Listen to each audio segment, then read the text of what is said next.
어딘가에 갇힌 상태에서 신앙생활을 하는 것은 정말 안타까운 일입니다. 왜냐하면 이렇게 갇힌 상태로 신앙생활을 하는 한 세상 사람들에게 하나님을 보여줄 수가 없을 것이고, 특히 우리가 살고 있는 이 시대는 교회가 하나님을 보여주지 못하는 한 사람들을 주님께로 이끌 수가 없기 때문입니다. 우리 세대는 갇혀서 답답하게 신앙생활을 해도 대개는 끝까지 교회를 나옵니다. 근데 문제는 다음 세대입니다. 교회마다 다음 세대인 젊은이들이 점점 자취를 감추고 있고, 젊은이들이 교회를 떠나는 세찬 흐름이 지금 한국 교회를 휩쓸고 있습니다. 매우 답답한 일입니다. 젊은이들이 교회를 떠나는 이유가 있어요. 먼저는 경제적인 부여 때문에 신앙의 필요성을 느끼지 않는 환경이 되어버렸습니다. 하나님 없어도 먹고 사는데 지장이 없고 별 문제가 없어요. 그러다 보니까 우리의 다음 세대들이 하나님을 찾지 않습니다. 그 다음은 한국 사회의 분위기가 젊은이들의 교회 이탈 현상을 가속화시키고 있습니다. 지금 한국 사회는 교회를 노골적으로 적대시하고 있습니다. 교회가 마치 문제가 많은 집단인 양 여론몰이를 하고 있습니다. 모 방송국 앵커는 전 세계 맥도날드 가게보다 한국의 편의점 숫자가 더 많은데 지금 한국에 있는 교회는 편의점보다 더 많다고 단순 수치를 비교해서 듣는 사람들로 하여금 별로 도움이 되지 않는 교회 수가 한국에 너무 많구나 라는 뉘앙스를 풍기게 해서 사람들에게 교회에 대해서 부정적인 마음을 갖게 했습니다. 여기에다가 노골적으로 이슬람을 편향적으로 미화해서 소개하는 역사 교과서가 편찬이 되고 있습니다. 인구의 1%도 안 되는 이슬람을 소개하는데 종교를 소개하는 전체 분량의 46.1%를 할애하고 있고, 인구의 4분의 1 정도가 믿는 기독교를 소개하는 분량은 힌두교보다 적은 3%로, 그것도 젊은 아이들이 알아듣기 힘든 용어로 소개를 하고 있습니다. 이 교과서가 채택이 되면 아무것도 모르고 자란 우리의 자녀 세대는 이슬람은 좋은 종교, 그리고 기독교는 나쁜 종교로 배워서 그냥 그대로 기독교는 나쁜 종교, 이슬람은 좋은 종교로 알게 될 것입니다. 뿐만 아니라 최근 모 부처의 고위 관리는 기독교를 혐오 집단이라고 서슴없이 말을 했습니다. 이것이 지금 한국 사회의 분위기입니다. 기독교를 향한 노골적인 핍박이 시작되었다고 보아야 합니다. 우리 아이들이 이런 분위기에서 자랍니다. 그래서 경제적인 부여에다가 이런 사회적인 분위기를 접하게 되면 교회라는 것을 좋지 않은 것으로 인식을 하게 되어 단순히 교회를 나오지 않는 정도가 아니라 기독교에 대해서 반감을 가지게 되는 그런 시대가 이미 되었습니다.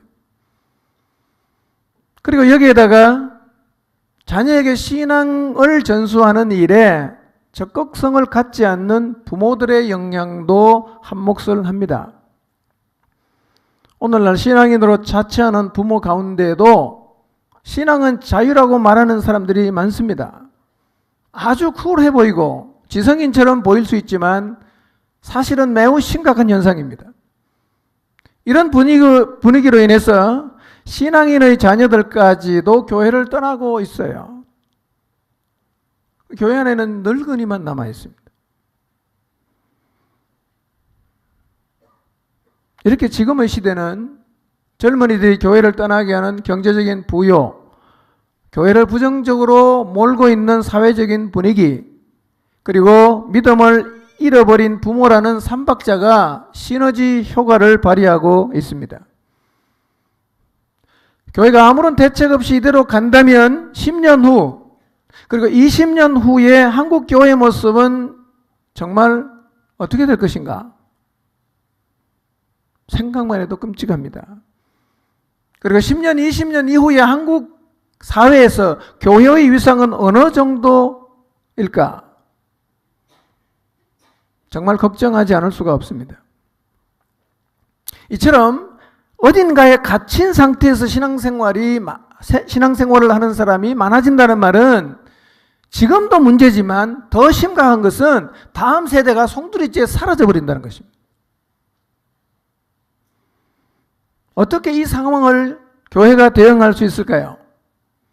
젊은 세대들이 교회를 떠나게 하는 이 삼박자가 절묘하게 맞아떨어지는 이 시대에 어떻게 하면 여전히 다음 세대가 교회에 머물게 하며 그들이 단지 교회에 머물 뿐만 아니라 이런 세상 속에서 하나님을 떠나 영원한 멸망을 향해 가는 사람들을 건져내는 사도 바울과 같은 주님의 제자가 되게 할 수 있을까요? 이런 반전이 일어나야 합니다. 그렇지 않으면 한국 교회는 희망이 없어집니다. 점점 노인들만 자리를 차지하고 있는 이 한국 교회를 생각해 보십시오. 어떻게 되겠지? 이렇게 막연하게 생각하지 마시고 이제 우리 모두 정신을 차리고 한국 교회의 내일을 위해서 우리가 어떻게 처신해야 할지를 깊이 있게 고민을 해야 합니다. 내 때만 생각하지 말고 조금만 멀리 내다보십시오. 매우 심각합니다.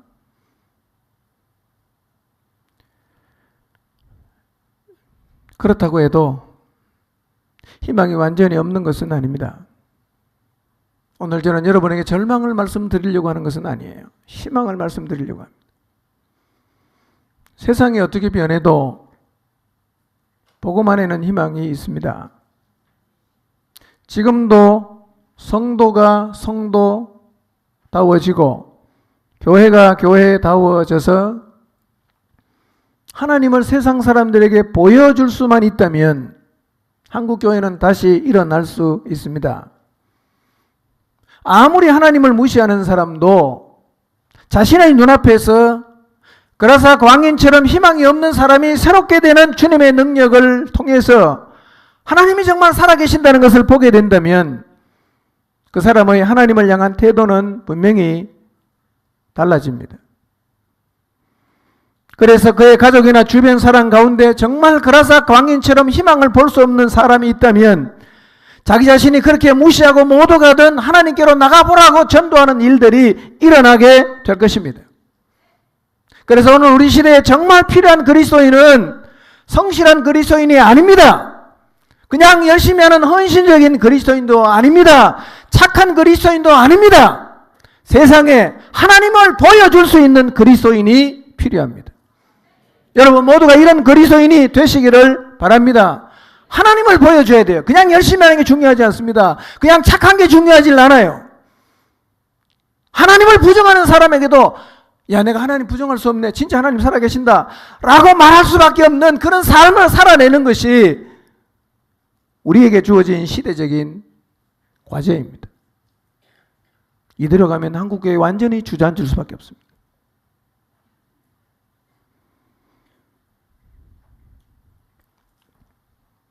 사람들이 하나님을 보면 절대로 하나님을 무시하지 않습니다. 지금 한국교회의 가장 큰 과제, 어떻게 사람들에게 하나님을 보여줄 수 있을 것인가? 만약에 지금부터라도 이 한국교회가 하나님을 보여주는 자리에 서지 못하면 결국은 이 사회의 조롱과 무시를 당하고 마지막에 교회의 존립이 위태로워지는 자리에 서게 될 수밖에 없습니다. 이렇게 하나님을 보여주는 교회가 되려고 하면 이렇게 하나님이 살아계신다는 것을 세상에 보여주는 성도가 되려고 하면 반드시 갇힌 자리에서 벗어나야 됩니다. 갇힌 자리에서는 절대로 하나님 보여줄 수가 없어요.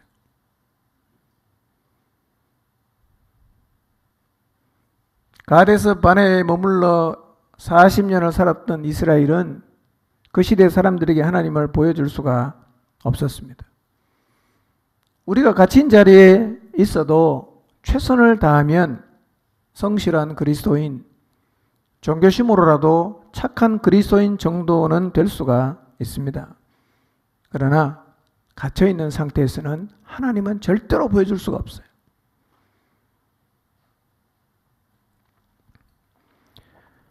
여러분, 실제로 사람들이 하나님을 보면 반응이 달라집니다. 막 삿대질하고 욕하고 비난하고 무시하던 사람도요, 하나님을 딱 보면 반응이 달라져요. 이스라엘을 무시하던 가나안 사람들이 하나님을 보았을 때 어떻게 반응했는가를 성경에서 확인해 보겠습니다. 여호수아 2장 9절입니다. 읽겠습니다. 시작.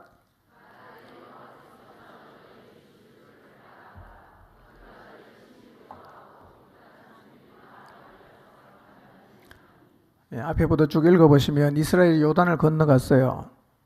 그리고 여리고성에 정탐꾼 2명을 보냈는데 여리고 성에 살고 있던 기생 라합이 이렇게 말했어요.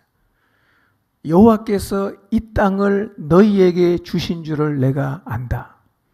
우리가 너희를 심히 두려워하고 이 땅에 있는 모든 주민들이 너희 앞에서 간담이 놓고 있다. 누가 한 얘기입니까? 이스라엘 백성이 한 얘기가 아니요. 이스라엘이 점령할 여리고성 안에 있는 여리고성 주민의 이야기입니다. 왜 이렇게 말합니까? 하나님을 봤어요. 어떻게 봤어요? 홍수가 나서 범람하는 요단을 마른 땅처럼 건너갔어요. 하나님이 보였어요. 이 하나님을 보았던 적들의 마음이 다 무너졌어요. 그리고 그 중에 이미 하나님을 믿는 사람이 생겨났습니다. 이런 일은 오늘날도 동일하게 일어납니다. 우리의 삶을 통해서, 교회를 통해서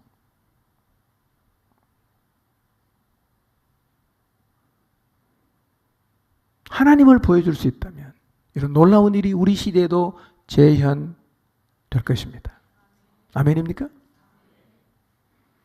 문제는 뭐냐? 하나님을 보여줘야 돼요. 여호수아 5장 1절을 보겠습니다. 읽겠습니다. 시작. 해변의 가나안 사람의 모든 왕들이 여호와께서 요단물을 이스라엘 자손들 앞에서 말리시고 우리를 건너게 하셨음을 듣고 마음이 녹았고 이스라엘 자손들 때문에 정신을 잃었더라. 동일한 표현입니다. 아모리 왕들, 해변의 가나안 사람의 모든 왕들이 하나님이 요단물을 말리시고 건너게 하신 이야기를 들었을 때 마음이 녹았고 정신을 잃었다.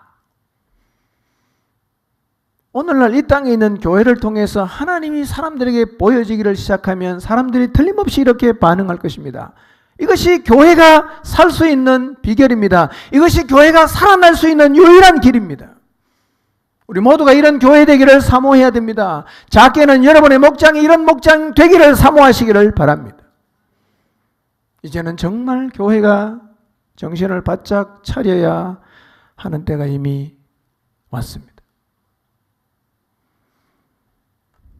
그런데 이스라엘이 가데스 바네아에서 갇힌 것과 관련해서 숨겨진 이야기가 신명기에 기록이 되어 있습니다. 신명기는 광야 1세대가 죽고 광야에서 태어난 광야 2세대가 가나안에 들어가기 전에 이 2세대들에게 지금까지 있어 왔던 이스라엘의 역사를 교육하기 위해서 모세가 기록한 책입니다. 그런데 이 책에서 보면 민수기에서 볼 수 없었던 가나안 정탐과 관련한 숨겨진 이야기가 기록되어 있는데요. 그 내용을 보면 원래 하나님의 계획에는 가나안 땅을 정탐하는 게 없었어요. 원래는 없었어요. 신명기 1장 19절에서 21절을 보겠습니다. 읽습니다. 시작.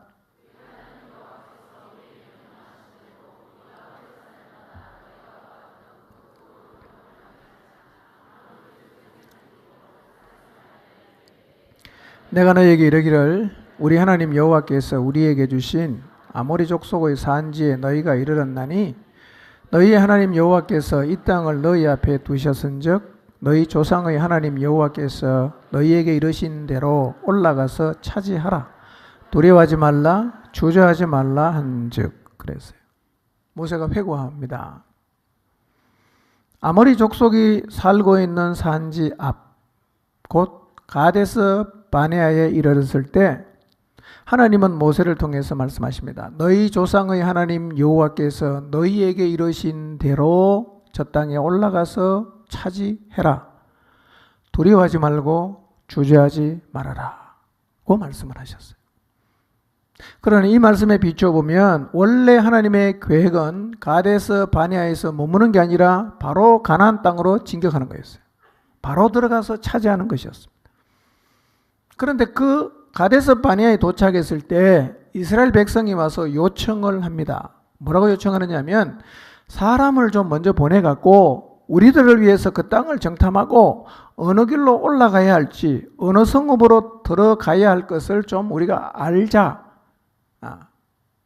그래서 하나님께서 그들의 요구를 수용하심으로 일단 거기서 멈추고 정탐을 들어가게 된 것이었어요. 신명기 1장 22절 23절을 보겠습니다. 읽습니다. 시작.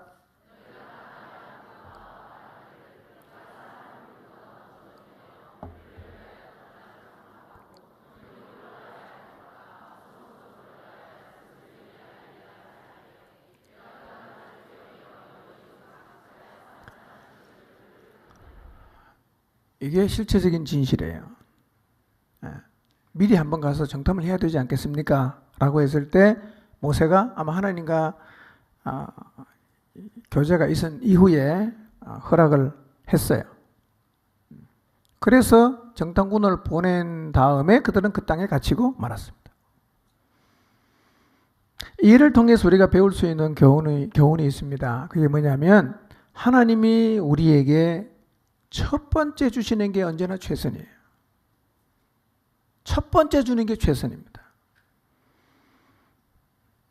이걸 잊지 마시기를 바랍니다.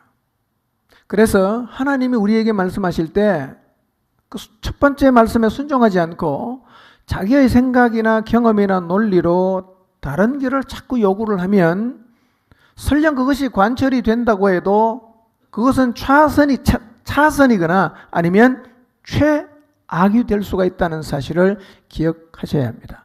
그래서 하나님이 처음 말씀하실 때 순종하는 게 가장 축복이에요. 하나님은 그냥 내뱉는 분이 아니라 우리에게 말씀하실 때 그 일을 이루어 가실 보관을 반드시 가지고 계신 분입니다. 그래서 처음 말씀하실 때 순종하는 것이 최고 축복입니다. 또 하나 이스라엘 공동체가 갇힌 것과 관련해 우리가 잊지 말아야 할 중요한 사실이 하나가 있습니다. 그것은 지도자의 중요성입니다. 지도자의 역할이 얼마나 중요한가. 이스라엘 공동체가 가데스 바네아에 갇히는데 결정적인 영향을 준 사람은 아시는 것처럼 10지파의 지도자들이었습니다. 지도자가 믿음을 잃고 상황에 갇히게 되니까 모든 백성도 같이 그 상황에 갇히게 되었습니다. 그래서 지도자의 믿음 없음은 참으로 심각한 문제를 이야기합니다. 왜냐하면 지도자는요, 어떤 형태로든 공동체에 영향을 주는 자이기 때문입니다. 여러분, 250만 중에 10명의 백성이 상황에 갇히면 그냥 10명이 갇힌 걸로 끝나요. 그런데 12지파의 수령 중에 10명이, 지도자 10명이 갇히니까 그 10명이 갇힌 것으로 끝나지 않고 공동체 전체가 갇히고 말았습니다. 그래서 하나님은 영향력을 행사하는 지도자의 자리에 서 있는 사람에게 반드시 책임을 묻습니다. 영향력을 행사할 수 있어요. 그런데 그 책임은 하나님이 반드시 묻습니다. 그러므로 지도자의 자리에 선 사람은 정말 깨어 근신해야 합니다. 야고보서 3장 1절입니다. 읽겠습니다. 시작. 너희는 선생된 우리가 더 더 큰 심판을 받을 줄 알고 선생이 많이 되지 말라. 선생의 자리, 지도자의 자리에 있는 사람은 더 큰 심판을 받게 됩니다. 자, 그러면 이스라엘 공동체를 가데스 바네아에 갇히게 했던 10명의 지도자는 어떻게 됐는가? 삼무아, 사밧, 이갈, 발디, 갓디엘, 갓디, 암미엘, 스둘, 나비, 그 엘의 결국은 어떻게 되었을까? 어떤 책임을 하나님이 물었을까? 하나님은 이들에게 책임을 물었습니다. 민수기 14장 36절에서 38절을 보겠습니다. 읽습니다. 시작.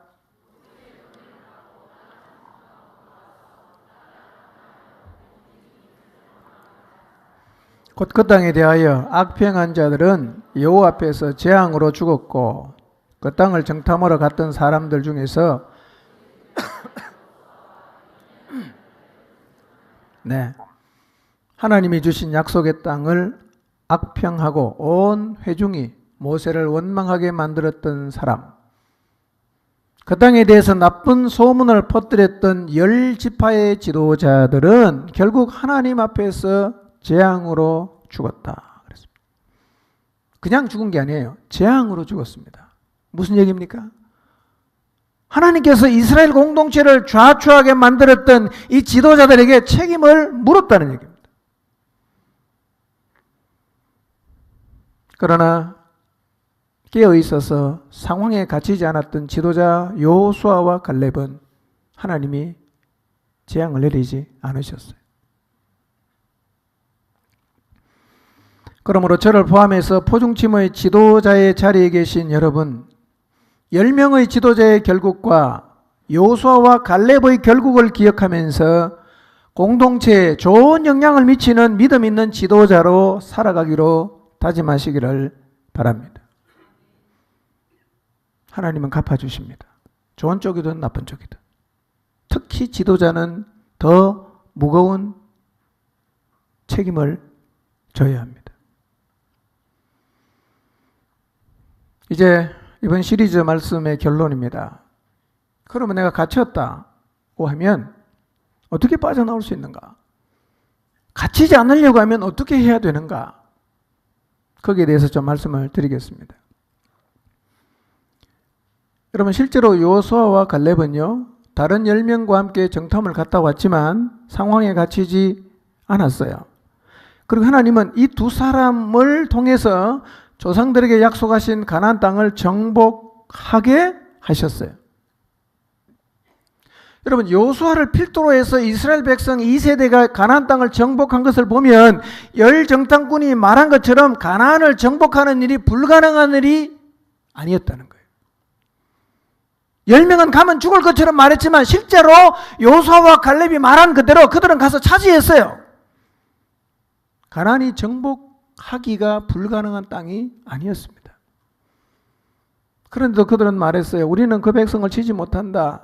그 땅은 주민을 삼키는 땅이기 때문에 못 간다. 우리는 그들 앞에서 보니까 메뚜기 정도가 밖에 안 되더라. 그러니 우리는 절대로 그 땅을 차지할 수 없다라고 했는데 이 이야기는 사실입니까? 거짓입니까? 사실이 아니었어요. 그런데 이 거짓말을 마치 사실인 것처럼 믿었던 백성들은 모두가 다 광야에 갇히고 말았습니다. 여러분, 민수기 14장에서 정탐을 갔다 왔다가 보고했던 10명의 정탐꾼의 보고는 사실은 사실이 아니었어요. 그게 뭐냐? 믿음을 잃어버린 그들의 눈에 그렇게 보였을 뿐이에요. 보였을 뿐입니다. 분명한 것은 하나님이 말씀하신 것처럼 가나안은 정복할 수 있는 땅이었습니다. 관건이 뭔가? 어떻게 하면 상황에 갇히지 않고 그 상황에서도 하나님이 주신 약속을 잡을 수 있느냐 하는 것입니다.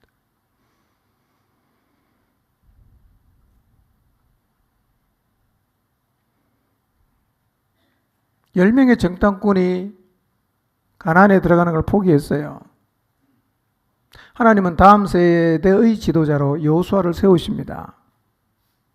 여호수아에게 가나안 정복의 사명을 주시면서 네가 어떻게 하면 상황에 갇히지 않을 수 있는지, 어떻게 하면 너희 이 1세대 선조들의 실패를 반복하지 않을 수 있는 지혜에 대해서 가르쳐 주신 말씀이 오늘 읽은 본문 말씀이에요.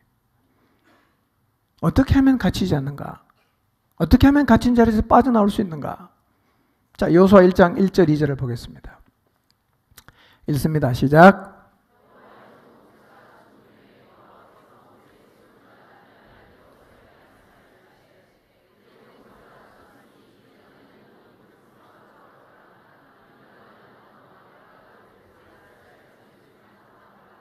가라. 이스라엘의 1세대 지도자였던 모세가 죽었습니다. 그 후에 하나님은 모세의 수종자였던 눈의 아들 여호수아를 이스라엘의 새로운 지도자로 세우십니다. 그리고 그에게 다시 사명을 주십니다. 사명이 2절이에요. 이제 너는 이 모든 백성과 더불어 일어나 이 요단을 건너 내가 그들 곧 이스라엘 자손에게 주는 그 땅으로 가라. 2세대 지도자인 여호수아가 하나님에게 받은 사명입니다. 이제 너는 이 모든 백성과 더불어 일어나 이 요단을 건너서 내가 곧 이스라엘 자손에게 주는 그 땅으로 가라. 1세대가 두려워서 못 갔는데 하나님은 여호수아를 불러놓고 또 가라고 말씀하십니다. 하나님이 주신 약속을 이루려고 하면요, 일단은 약속한 곳까지 가야 됩니다. 가만히 앉아서는 그 땅을 차지할 수는 없어요. 일단은 가야 됩니다. 하나님이 여러분에게 주신 약속을 이루려고 하면 약속한 장소에는 반드시 가야 됩니다. 가야 됩니다. 그런데 1세대는 약속을 못 믿어서 그 땅을 아예 가지를 못했어요. 그러니까 차지하지 못했습니다. 자, 하나님께서 여호수아에게 사명을 주시면서 두 가지를 말씀하십니다. 두 가지. 첫 번째, 하나님이 여호수아에게 사명을 주시면서 두 가지를 주시는데 첫 번째 준 게 뭐냐면 또다시 약속을 줍니다. 또다시 약속을 줘요. 무기를 주는 게 아니라 약속을 줍니다. 그래서 약속의 땅으로 들어가려고 하면 첫 번째는 뭐냐? 하나님의 약속을 붙잡아야 됩니다. 이게 굉장히 중요합니다. 하나님의 약속을 잡아야 돼요. 40년 전이나 지금이나 가나안도 달라진 게 없고 이스라엘도 달라진 게 없어요. 가나안에 특별한 문제가 생긴 일도 없고 이스라엘이 예전보다 훨씬 더 군사력이 강해진 것도 아니에요. 아무것도 달라진 것이 없는데 1세대가 차지하지 못한 그 땅을 다음 세대라고 차지할 만한 특별한 무슨 수가 있겠어요? 근데 하나님이 또 말씀하십니다. 3절과 4절입니다. 읽습니다. 시작.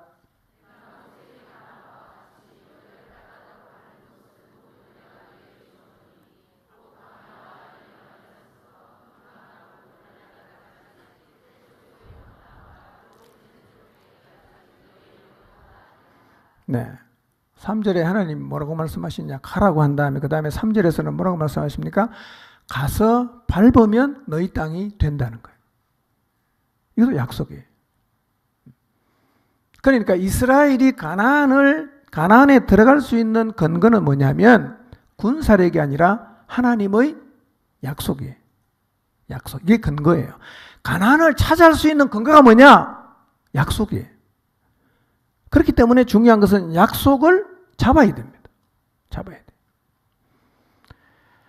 자, 그러면서 5절과 6절에 하나님 말씀하십니다. 읽어보겠습니다. 또 약속을 주십니다. 시작. 내 평생에 너를 능히 대적할 자가 없으리니 내가 모세와 함께 있었던 것 같이 너와 함께 있을 것임이니라.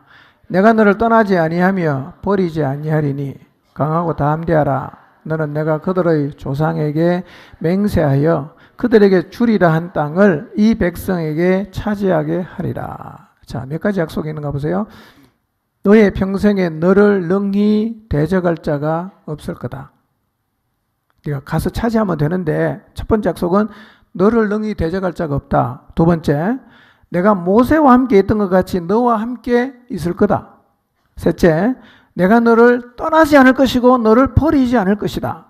넷째, 조상에게 맹세하여 주리라 한 땅을 이 백성에게 내가 반드시 차지하게 하겠다. 예. 다 뭡니까? 약속이에요. 그러니까 전쟁의 성패는 약속을 잡느냐 잡지 못하느냐에 달려 있습니다. 이 약속을 잡는 것이 갇히지 않을 수 있는 비결이고 하나님을 경험할 수 있는 비결이에요. 자, 이 시간 우리도 한번 이 약속을 마음에 새겨 봅시다. 평생의 나를 능히 대적할 자가 없을 것이다. 마음으로 한번 새겨 보십시오. 요소와 함께 하셨던 하나님, 나와도 함께 하실 것입니다. 그분은 나를 떠나지 않고 나를 버리지 않으십니다. 그분은 이 약속을 반드시 지키십니다. 그 문제는 뭐냐? 우리가 이 세상에 사는 동안 이 하나님의 약속 달랑 하나만 있으면 문제가 없어요. 이것만 잡으면 되니까. 그런데 하나님의 약속 옆에 거짓말들이 너무 많은 거예요. 우리를 헷갈리게 만드는 게 너무 많아요. 고지것대로 믿으면 안 된다. 요렇게 해야 된다. 뭐 나름의 여러 거짓된 길들이 많기 때문에 우리가 하나님 약속을 견고하게 잡는 게 아니라 때로는 엉뚱한 것을 자꾸 잡는단 말이에요. 그 10명의 정탐꾼이 돌아와서 잡은 게 약속을 잡은 게 아니라 엉뚱한 걸 잡았어요. 그래서 못 들어갔단 말이에요. 그 약속을 잡는 게 사실은 간단하질 않아요. 그냥 잡아지질 않아요. 어떻게 하면 잡을 수 있는지 뒤에 가서 제가 설명하겠습니다. 이 외에도 성경에는 하나님이 우리에게 주신 약속이 무수히 많아요. 지키겠다는 약속도 성경에 너무 많이 기록되어 있고 우리에게 승리를 주겠다는 약속도 성경에 너무 많이 기록되어 있습니다. 예수님이 교회의 머리가 되신다는 약속, 성령님이 우리 안에 사시면서 우리의 인생을 진리 가운데로 인도하신다는 약속도 성경에는 반복해서 우리에게 주고 있습니다.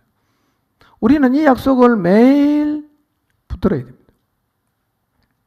그런데 이렇게 약속이 많이 있는데 하나님은 이 약속을 반드시 지킵니다. 문제가 뭐냐면 하나님이 우리에게 주신 약속을 지킨다고 해도 우리가 그 약속을 붙잡질 않으면 이거는 부도수표와 똑같아요. 아무짝에 쓸모가 없어지는 거예요. 그러니 여러분 인생을 살다가 우리의 삶 가운데서 나타나는 여러 상황에 갇히지 않으려고 하면 이 하나님의 약속을 붙잡을 수 있는 뭔가가 있어야 돼요. 에너지가 있어야 돼요. 안 잡아지잖아, 약속이. 아는데 안 잡아지잖아. 이게 문제란 말이에요. 어떻든 갇히지 않으려고 하면 첫 번째 뭘 잡아야 됩니까? 약속을 잡아야 돼요. 두 번째, 하나님이 주신 약속의 땅에 가려면 갇히지 않으려고 하면 두 번째는 두려워하지 않아야 됩니다. 두려워하지 않아야 됩니다. 자, 9절을 읽어보겠습니다. 9절 읽습니다. 시작.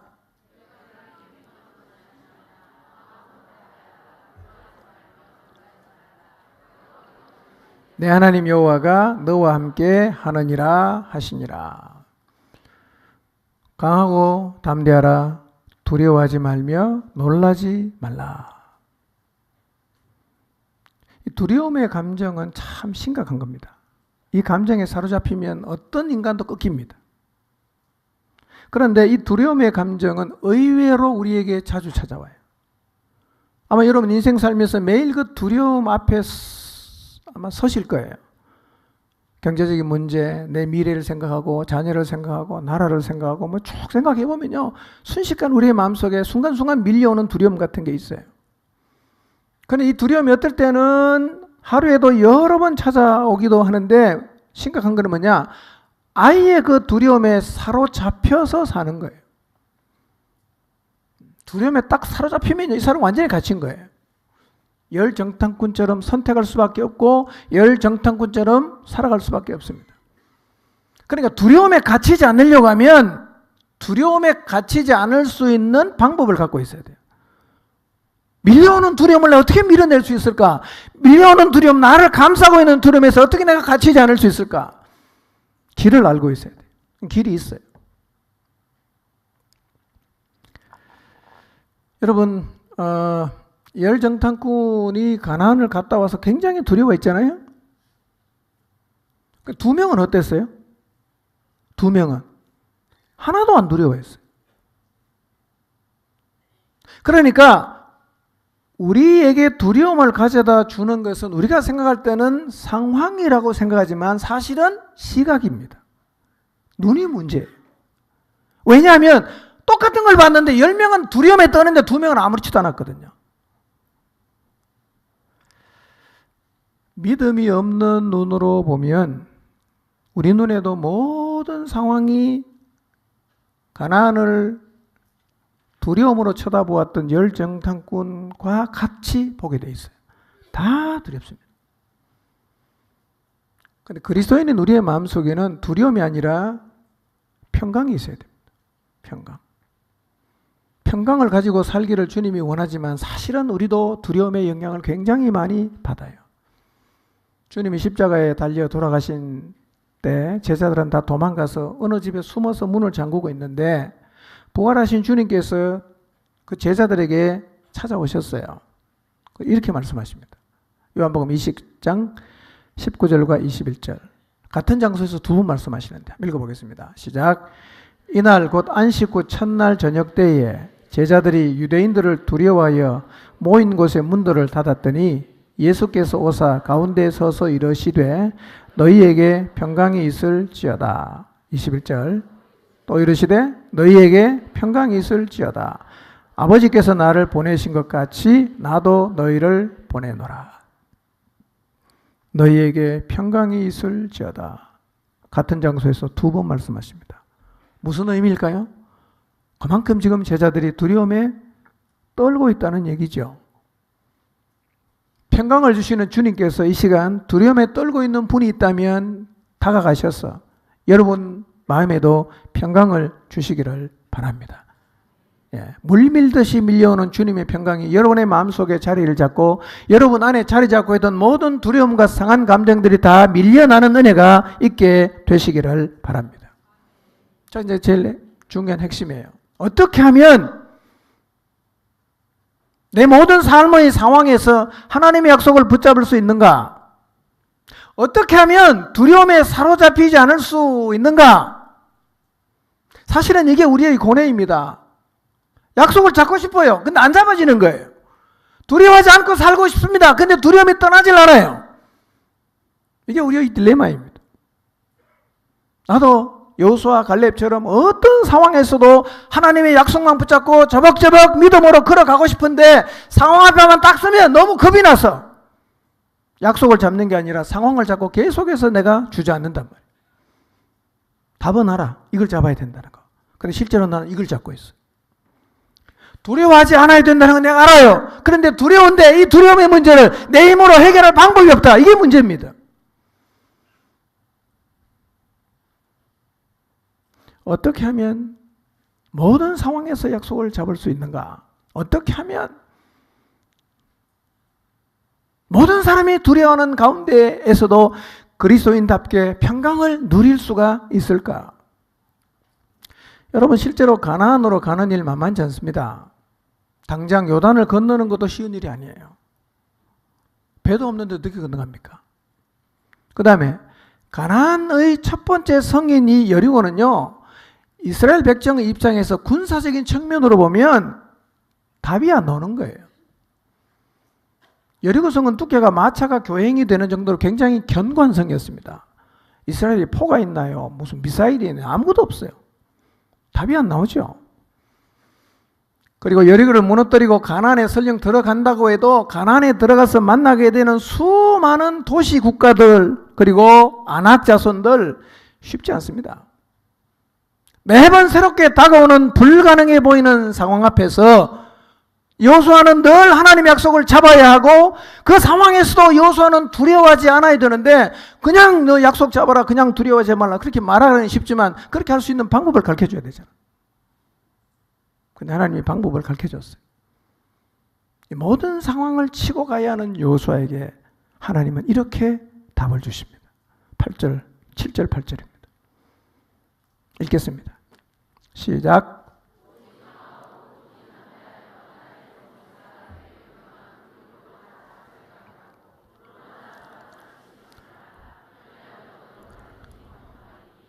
이 율법책을 내 입에서 떠나지 말게 하며 주야로 그것을 묵상하여 그 안에 기록된 대로 다 지켜 행하라.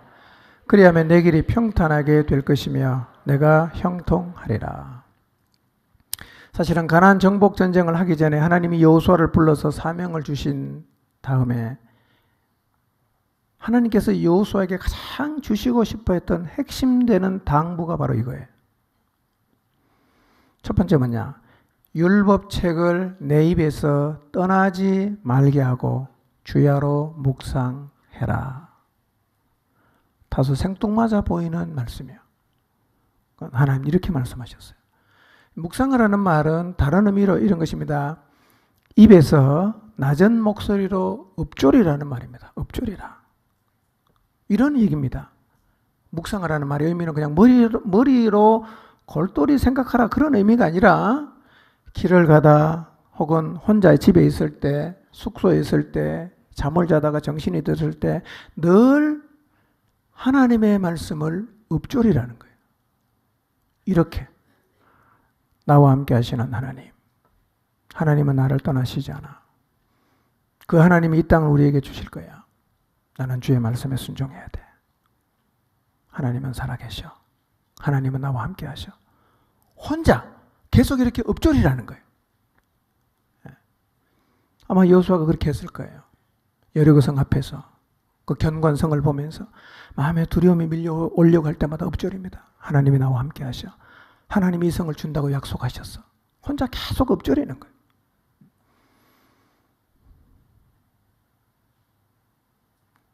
여러분도 이렇게 해보시기를 바랍니다. 어쩌면 이렇게 하고 계신 분도 있을 수 있어요. 산책을 하면서 주님을 묵상하면서 읊조리는 거예요. 주님은 교회의 머리가 되십니다. 하나님은 나를 사랑하신다. 하나님 우리 아이 인생 책임지실 거예요. 여러분의 마음속에 두려움으로 다가오는 모든 상황들을 하나님의 약속의 말씀을 붙잡고 계속해서 읊조리십시오. 굉장한 에너지가 나옵니다. 하나님 주신 말씀이에요. 두 번째는 뭐냐? 그 안에 기록된 대로 다 지켜 행하는 거예요. 다 읊조립니다. 그리고 하나님이 내게 주신 말씀은 내가 다 지켜 행합니다. 여러분, 하나님 말씀을 순종한다는 의미가 뭘까요? 그냥 지켰다. 이걸로 끝나질 않아요. 여러분 삶에서 경험해 보십시오. 여러분이 때로는 죄와 피 흘리기까지 싸우면서 하나님 말씀에 순종을 해보세요. 어떤 현상이 벌어지는가? 영적인 힘이 생깁니다. 갈등하고 고뇌하면서 하나님 말씀을 반복적으로 계속해서 순종해 보십시오. 엄청난 영적인 에너지가 내 내면 속에 쌓여요. 근데 반대로 하나님 말씀 불순종해 보세요. 마치 풍선에서 바람 빠지듯이 내 안에서 하나님으로부터 주어진 힘이 쑥쑥 빠져버립니다. 그렇기 때문에 하나님이 주신 약속을 붙잡을 수 있는 힘, 그리고 두려워하지 않을 수 있는 힘을 내가 얻고 유지하려고 하면 이 하나님 말씀에 순종해야 됩니다. 잘 안 믿으시면 오늘 한번 실험해 보세요. 여러분이 습관적으로 짓는 죄, 잘 못 이기는 죄 앞에 직면해서 넘어가지 마시고 한번 이겨내 보세요. 내 안에 영적인 힘이 막 생겨납니다. 그런데 반복적으로 죄를 지어 보세요. 바람이 다 빠져서 힘이 하나도 없습니다. 이걸 하나님이 다 아시는 거예요. 그 안에 기록된 대로 다 지켜 행해라 이거예요. 여러분 습관적으로 짓는 죄가 있습니까? 사소한 것일 수도 있어요. 그러니까 사실 그게 제일 이기기 어렵습니다. 사소한 죄는 반복되거든요. 직면해 보세요. 이제부터 내가 하나님 말씀대로 간다. 그리고 한번 부딪혀서 이겨내 보세요. 하루가 이기고 이틀을 이기고 일주일이면 지나보세요. 여러분 내면 속에 예상하지 못했는데 굉장한 영적인 힘이 차오르는 것을 여러분이 경험합니다. 그러니 여호수아가 그 가나안에 얼마나 적들이 많고 요새가 있고 거인족이 있는데 늘 하나님 말씀 묵상하는 거예요. 그리고 주님이 깨닫게 하시는 말씀에 계속 순종하니까 사람들은 두려워 떨어도 이 여호수아의 마음속에는 담대함이 있어요. 그리고 어떤 상황에서도 하나님의 약속을 꽉 붙잡을 수 있는 영적인 힘이 주어진단 말이에요. 여러분 이 말씀 아무것도 아닌 것처럼 보입니까? 대단한 말씀이에요. 대단한 말씀입니다. 여러분, 우리가 언뜻 들으면 하나님이 가나안 정복 전쟁을 진두지휘하는 군사령관인 이 여호수아라는 사람에게 주신 명령치고는 너무나 종교적이고 너무나 비상식적인 말도 안 되는 이야기처럼 들립니다. 여러분, 가나안 정복은 종교 행위를 하는 게 아니라 실제로 전쟁하는 거잖아요. 그런데 어떻게 전쟁을 지휘하는 장소에 앉아서 성경이나 읽어라, 내 말이나 들어라, 이렇게 정도의 말을 해서 이게 되겠는가? 라고 의구심이 생길 수 있지만 해보면 이게 진짜 옳다는 것을 경험하는 거예요. 해보십시오. 놀라운 말씀이에요.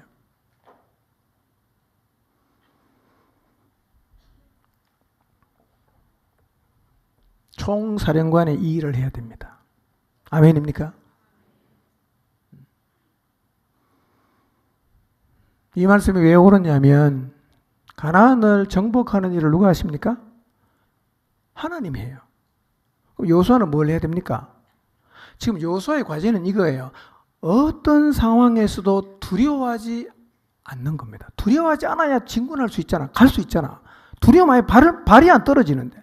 그러니까 여호수아가 해야 할 일은 뭐냐면 어떤 상황에서도 두려워하지 않고 어떤 상황에서도 하나님의 약속을 붙잡는 건데, 이 일을 하려고 하면 주야로 말씀을 묵상하고 그 말씀을 지키지 않으면 이 일을 못한다는 거예요. 이게 안 되면 가나안 정복 못하는 거예요. 우리의 삶도 똑같습니다. 이거 하면 놀라운 일이 나 같은 사람을 통해서도 가나안 정복의 약속과 같은 약속이 우리의 삶에서 이루어진다는 거예요. 근데 여러분이 주의를 좀 기울여야 될 게 뭐냐?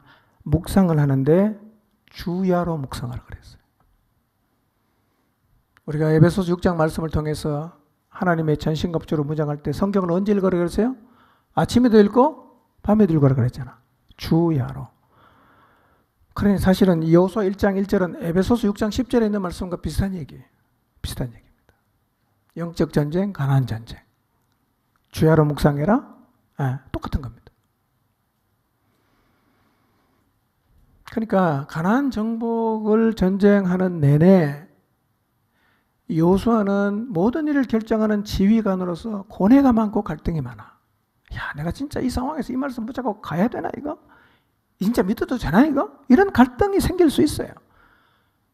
그러니까 밤이고 낮이고 뭘 해야 됩니까? 묵상해야 돼요. 밤이고 낮이고 묵상해야 돼요. 제가 이 말씀을 준비하면서 제 목회를 돌아봤습니다. 근데 돌아보니까요, 하나님이 여호수아에게 주셨던 말씀이 진짜 옳다는 것을 인정할 수밖에 없었어요. 진짜 맞다. 이 말씀은 정말 진리다. 33년의 목회를 해오는 과정에서 정말 크고 작은 많은 일들 앞에 섰습니다. 관계의 위기, 오해, 때로는 교회가 무너질 것 같은 위기감을 느끼게 하는 두려워할 수밖에 없는 수없이 많은 상황 앞에 섰어요. 때로는 경제적인 부분, 목회적인 영역에서 내 힘과 능력의 부족을 느껴서 감당할 수 없어 보이던 여러 상황들 앞에 서기도 했습니다.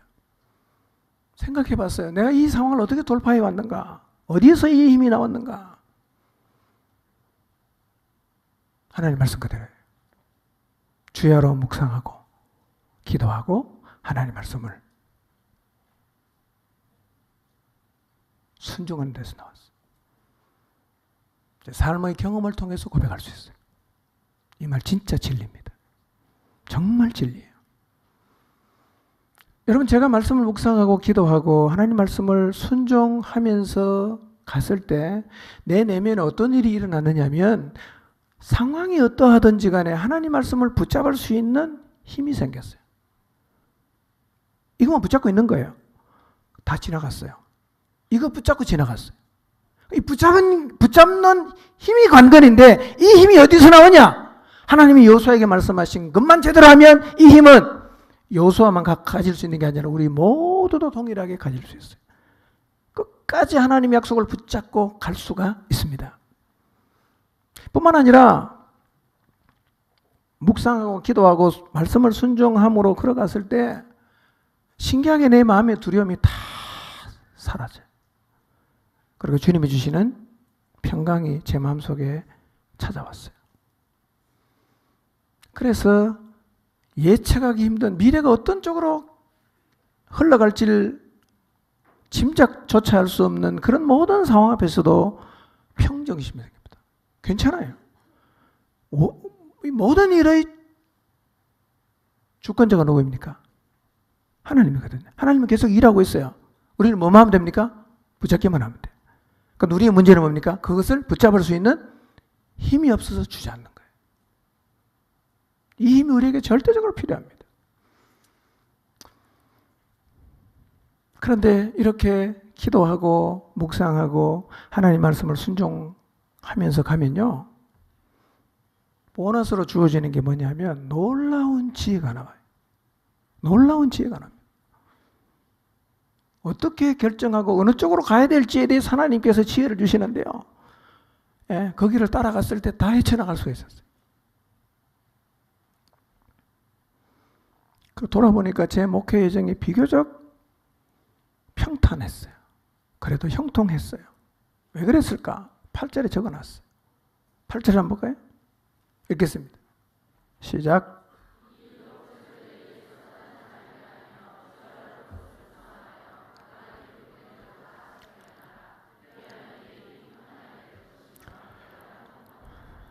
네.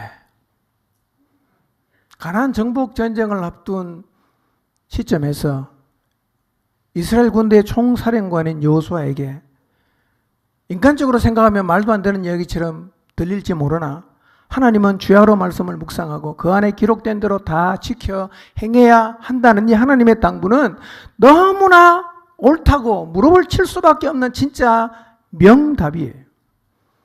하나님 아니면 모르는 겁니다. 하나님만이 알 수 있는 답이에요. 그리고 우리가 이 말씀대로 살아보면 야, 이 말이 정말 옳다라는 사실을 격하게 공감하게 될 것입니다. 여러분, 이 말씀대로 한번 살아보십시오. 여러분의 인생도 여호수아 인생처럼 하나님이 주신 승리를 반드시 경험하게 될 것이고, 여호수아의 인생처럼 여러분의 인생을 통해서도 하나님 그분이 살아있다는 것을 사람들에게 드러내 보이게 될 것입니다. 앞으로 우리의 남은 인생의 길, 여러분의 모든 여정을 주야로 말씀을 묵상하고 기도하며 그 말씀대로 순종하며 사십시오. 이렇게 살면 여러분의 인생을 가장 확실하게 보장받을 수 있고 하나님께서 여러분의 인생을 정말 책임지신다는 사실을 분명히 여러분의 두 입으로 간증하게 될 것입니다. 여리고성 앞에서 약속을 잡고 나갈 수 있는 힘, 난공불락의 견고한 성 앞에서 두려워하지 않을 수 있는 힘은 주야로 말씀을 묵상하고 기도하고 그리고 그 말씀에 순종하면서 나온다는 사실을 여러분의 마음에 깊이 새겨두시기를 바랍니다. 여기에 평탄이 있고 여기에 형통이 있습니다. 혹시 여러분 인생의 요단 앞에 서서 어떻게 해야 될지 막막하십니까? 그리고 인생의 여리고 앞에서 이걸 어떻게 내가 돌파해야 될지 고뇌하고 계시나요? 너무 상황이 힘든데 이 하나님의 약속을 잡을 힘이 없어서 두려움과 절망감에 여러분의 마음이 무너져 내려가고 있습니까? 다시 여호수아에게 주셨던 하나님 말씀 앞에 서십시오. 주야로 하나님 말씀을 묵상하고 기도하고 작은 부분에서 하나님 말씀에 순종하는 자리에 서십시오. 그 자리에 서기만 한다면 여러분 절대로 상황에 갇히지 않습니다. 뿐만 아니라 위대하시고 지금도 살아계시는 하나님을 온 세상에 보여주는 그리스도인으로 살아가게 될 것입니다. 우리 모두가 하나님을 세상에 보여주는 하나님의 사람으로 살아가게 되시기를 주님의 이름으로 축원합니다. 기도하겠습니다.